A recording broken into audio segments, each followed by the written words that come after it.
నీవు దేవుని మందిరమునకు పోవునప్పుడు చూడండి, నువ్వు ఎక్కడికి వెళ్ళినప్పుడు, సినిమాకి వెళ్ళినప్పుడు అన్నాడా, బడికి వెళ్ళినప్పుడు అన్నాడా, దేవుడి మందిరానికి వెళ్ళినప్పుడు అన్నాడా, ఏమన్నాడు? నువ్వు దేవుని మందిరమునకు పోవునప్పుడు నీ ప్రవర్తన ఎలా ఉండాలి? జాగ్రత్తగా చూసుకోనమన్నాడా?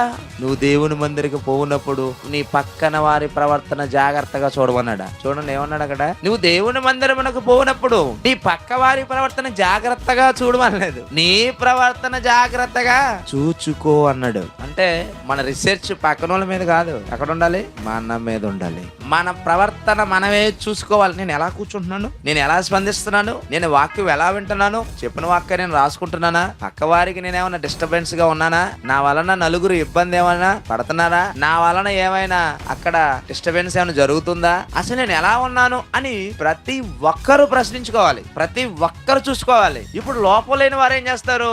వాళ్ళ ప్రవర్తన జాగ్రత్తగా చూసుకుంటారు, ప్రవర్తనను కాపాడుకుంటారు. కొంతమందికి మాట బాగుంటది, క్యారెక్టర్ ఉండదు. మాట ఎలా ఉంటది? చాలా బాగుంటది, మాట్లాడే విధానం బాగుంటది, కానీ క్యారెక్టర్ ఉండదు. క్యారెక్టర్ అంటే ప్రవర్తన ఉండదు. చెప్తారు కానీ చెయ్యరు. మనం ఏం చూస్తాం? మాటను చూస్తాం, మాటను చూసి పడిపోతాం, కానీ క్రియలు చూసి ఏమైపోతుంది?